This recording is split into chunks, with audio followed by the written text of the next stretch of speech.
अब थोड़ा न्यायशील अर्थव्यवस्था को भी समझ लें, क्योंकि किसी भी व्यवस्था का मूल होती है उसकी अर्थव्यवस्था। किसी भी राज्य के सारे कार्य अर्थ पर ही आधारित होते हैं। कोई कार्य बिना अर्थ के पूर्ण नहीं हो सकता। यदि अर्थव्यवस्था न्यायशील होगी तो राज्य के कार्य भी न्यायपूर्वक संपन्न हो पाएंगे, नहीं तो सही से संपन्न नहीं हो पाएंगे, या तो संपन्न ही नहीं हो पाएंगे।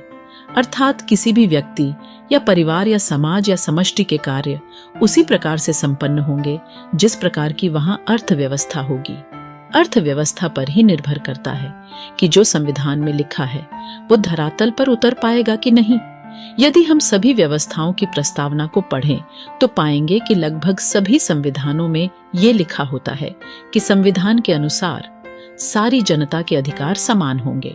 लेकिन यदि धरातल पर हम देखें तो ऐसा नहीं दिखाई पड़ता। समाज विभिन्न आर्थिक वर्गों में विभाजित हो जाता है, जिसमें एकदम निर्धन वर्ग से लेकर एकदम धनी वर्ग तक हम पाएंगे।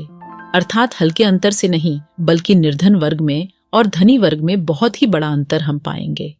हम देख सकते हैं कि मात्र 1% से भी कम लोग 70% धन पर काबिज रहते हैं, और फिर भी हम ऐसे गलत विधानों को संविधान ही कहे चले जाते हैं जिसमें समान जैसा कुछ भी नहीं दिखाई पड़ता। ऐसा भी नहीं है कि कोई सरकार प्रयत्न नहीं करती। सभी सरकारें अपना पूरा प्रयास करती हैं कि वो सभी को संतुष्ट कर सकें, परंतु अपर्याप्त अर्थशास्त्र के कारण वो अधिकांश वर्ग को संतुष्ट नहीं कर पाती। इसी कारण सरकारें बदलती रहती हैं। इसी कारण सभी पार्टियां जनता को भावनाओं के आधार से जोड़ने का प्रयास करते हैं, लेकिन फिर भी असंतुष्टि को कोई भी पार्टी अधिक समय तक अपने से जोड़कर नहीं रख पाती, क्योंकि प्रत्येक आदमी एक अच्छा जीवन जीना चाहता है। ऊपर की चर्चा से हम समझ सकते हैं कि कार्यों को न्यायशील प्रकार से संपन्न करने के लिए एक न्यायशील अर्थव्यवस्था की आवश्यकता होगी। न्यायशील अर्थव्यवस्था के बिना आर्थिक समानता संभव नहीं है, और आर्थिक समानता के अभाव में बाकी स्वतंत्रताएं भी संभव नहीं हो पाती, जिस कारण एक बड़ा वर्ग असंतुष्ट रहता है, जिसके कारण सभी प्रकार के अपराध होते रहते हैं, छोटे बड़े युद्ध चलते रहते हैं, ग्लाकाट प्रतिद्वंदिता निरंतर चलती रहती है, निरंतर मनुष्य के अंदर और बाहर अशांति बनी रहती है। एक आदमी दूसरे आदमी को निरंतर शक की नजरों से देखता रहता है। कुल मिलाकर कहें तो निर्धन वर्ग बहुत दुखों में जीवन जीने को बाध्य रहता है, और धनी वर्ग भी कई प्रकार की समस्याओं से घिरा रहता है। इसलिए आओ एक न्यायशील अर्थव्यवस्था को लाने का प्रयास करते हैं, जिसका निर्माण मैं कर चुका हूं। उसे आप सब भी इस पुस्तक में समझ ही जाएंगे। शेष कार्य केवल उसे लाने भर का ही रह जाएगा, जो कि वो जनता पर निर्भर करता है। अब यदि उसे सुखी संपन्न बिना समस्या वाला जीवन जीना है तो इसे ले आए, नहीं तो जैसे जी रही है जिए। निर्णय जनता के पास होगा। हाँ, अब ये नहीं कह सकेंगे कि समाधान हमारे पास नहीं है, करें तो क्या करें। आओ इस न्यायशील अर्थव्यवस्था को समझते हैं। अर्थ की परिभाषा जिन भी वस्तुओं या सेवाओं आदि से हम सुखी अनुभव करते हैं उन्हें हम अर्थ की श्रेणी में रखते हैं, और जिन भी वस्तुओं या सेवाओं आदि से हम दुखी अनुभव करते हैं वो हमारे लिए अनर्थ की श्रेणी में आते हैं। जिस ज्ञान से सुख मिलता है वो हमारे लिए अर्थ है, जिस कर्म को करने से सुख मिलता है वो हमारे लिए अर्थ है, जिस भोग को भोगने से सुख मिलता है वो हमारे लिए अर्थ है, और विश्राम करने के लिए जो वातावरण और सुख सुविधाएं चाहिए जहां कि हम सही से विश्राम कर पाएं, तो ये सुख सुविधाएं हमारे लिए अर्थ हैं। और इनके विपरीत जिन जिन से हमें दुख अनुभव होता है वो सब अनर्थ होता है। पहली बात यह है कि इस अर्थ के निर्माण की व्यवस्था कैसे की जाए जो कि न्यायपरक हो सके, अर्थात अर्थ का निर्माण सुखी सुखी हो। ऐसा ना हो कि जैसे पहले राजा महाराजा बलपूर्वक महल आदि का निर्माण कराते थे, यूं सब अन्यायकारी था। अब तो कसौटी हमारे पास है और वो है सुख। यदि अर्थ का निर्माण सुखी सुखी होता है तो ही इसे न्यायकारी निर्माण कहा जाएगा। इसके लिए हमें जानना होगा कि कितने प्रकार के पदार्थ या सेवा आदि इस संसार में होते हैं जिनसे हमें सुख होता है, जिन्हें हम अर्थ कह सकते हैं। इन्हें कुल 4 प्रकार में बांटा जा सकता है। कृषि के द्वारा पैदा किए गए पदार्थ और दी गई सेवा, वाणिज्य के द्वारा पैदा किए गए पदार्थ और दी गई सेवा, प्रशासन के द्वारा पैदा किए गए पदार्थ और दी गई सेवा, नेतृत्व के द्वारा पैदा किए गए पदार्थ और दी गई सेवा। इन चारों प्रकार के अर्थ का सुखपूर्वक कैसे निर्माण किया जा सकता है, ये हम आगे इस पुस्तक में जानेंगे। दूसरी बात है कि अर्थ का वितरण कैसे हो जिससे कि वो सबकी इच्छानुसार उन तक पहुंच सके, वो भी सुखपूर्वक। ये विषय भी अर्थशास्त्र के अंदर ही आता है, जिसे आगे इस पुस्तक में आप जानेंगे। कृषि क्षेत्र में अपनी वरीयता और इच्छानुसार जितने भी लोग कर्म कर रहे होंगे और वो जो भी पैदा कर रहे होंगे, उन सब का पता प्रशासन को रहेगा ही, क्योंकि सारी मांगे सरकार के कंप्यूटर में होंगी। समाज में किस वस्तु की कितनी मांग किस क्षेत्र में होगी, ये भी सरकार को पता होगा ही। इसी ज्ञान के आधार पर सरकार मांग, निर्माण और आपूर्ति पर कार्य करेगी। इस नई व्यवस्था में सभी मांगे सरकार को पता होंगी, जिस आधार से सरकार निर्माण का कार्य समय से पूरा करती रहेगी। उसी प्रकार वाणिज्य के क्षेत्र में किन वस्तुओं और सेवाओं की किन क्षेत्रों में किस प्रकार की मांग है, उसी आधार पर उतनी संख्या में उन वस्तुओं का निर्माण और वितरण पर कार्य करेगी। सरकार के इस अभ्यास से न कोई वस्तु या सेवा कम रहेगी और न ही आवश्यकता से अधिक होगी। सदैव ही संतुलन बना रहेगा, क्योंकि मांग के आधार से ही वस्तुओं का निर्माण हो रहा होगा। महंगाई जैसी समस्या से सदैव के लिए आजादी मिल जाएगी। कृषि क्षेत्र की वस्तुएं मौसम आदि पर भी निर्भर करती है, तो इस क्षेत्र में तो आवश्यकता से अधिक ही पैदा किया जाता रहेगा, क्योंकि कहीं सूखा भी पड़ सकता है या कोई और आपदा भी आ सकती है, जिसका कि सरकार के पास तत्काल कोई हल नहीं होगा। और जब हल होने लगेगा तो फिर इस क्षेत्र में भी अधिक पैदा करने की आवश्यकता नहीं रह जाएगी। इस प्रकार सभी क्षेत्रों में सरकार संतुलन बनाने में समर्थ रहेगी। जिस आदमी की मांग पहले होगी, उसी को आपूर्ति भी पहले होगी। नंबर के आधार से आपूर्ति की जाएगी। प्रशासनिक सुख सुविधाएं तो क्षेत्रीय आधार से सभी को समान रूप से अपने आप ही बिना मांगे मिल रही होंगी, जैसे सड़क, आवास, बिजली, पानी आदि। शिक्षा और प्रशिक्षण भी सभी को उनकी रुचि के आधार से सबको मिल रहा होगा। संरक्षण भी सभी को आवश्यकता के आधार से मिल ही रहा होगा। मूल संसाधन या कहे प्राकृतिक संसाधन तो यहाँ सभी के लिए एक समान है और बिना किसी मूल्य के हैं, क्योंकि उसमें तो किसी ने कोई परिश्रम किया नहीं है। तो उन पर तो सभी का, वो चाहे मनुष्य वर्ग हो या जीव जंतु वर्ग हो, उन सबका बराबर का अधिकार है। तो उनका तो किसी का कोई मूल्य होता नहीं।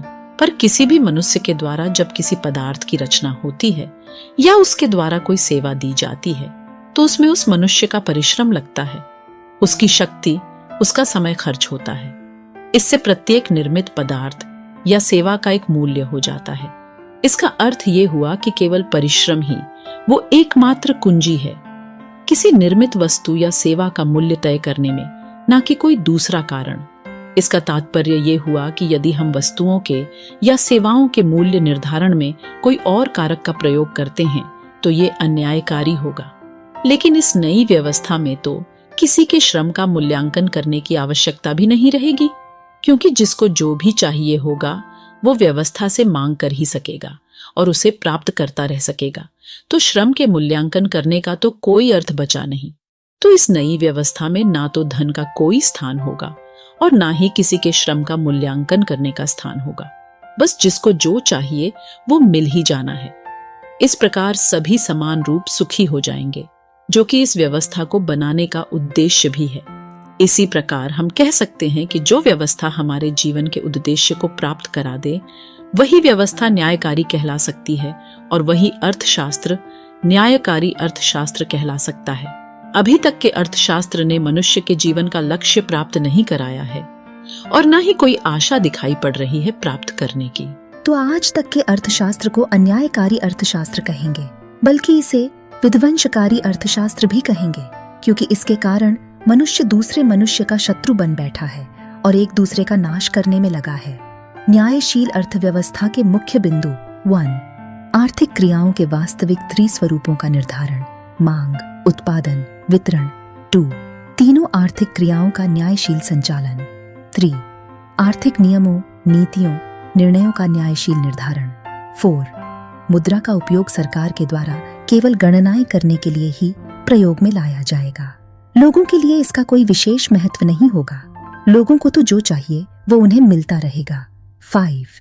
शिक्षा, जीविका, सुविधा, संरक्षण प्राप्ति के चारों न्यायशील जनाधिकारों की प्रतिष्ठा। 6. सभी को शिक्षा, योग्य लोगों को जीविका, प्रतिग्राम सुविधा, प्रति संवर्ग संरक्षण हेतु समुचित व्यवस्था। 7. जनता के लिए धर्म, अर्थ, काम, मोक्ष आदि चारों पुरुषार्थों की सिद्धि।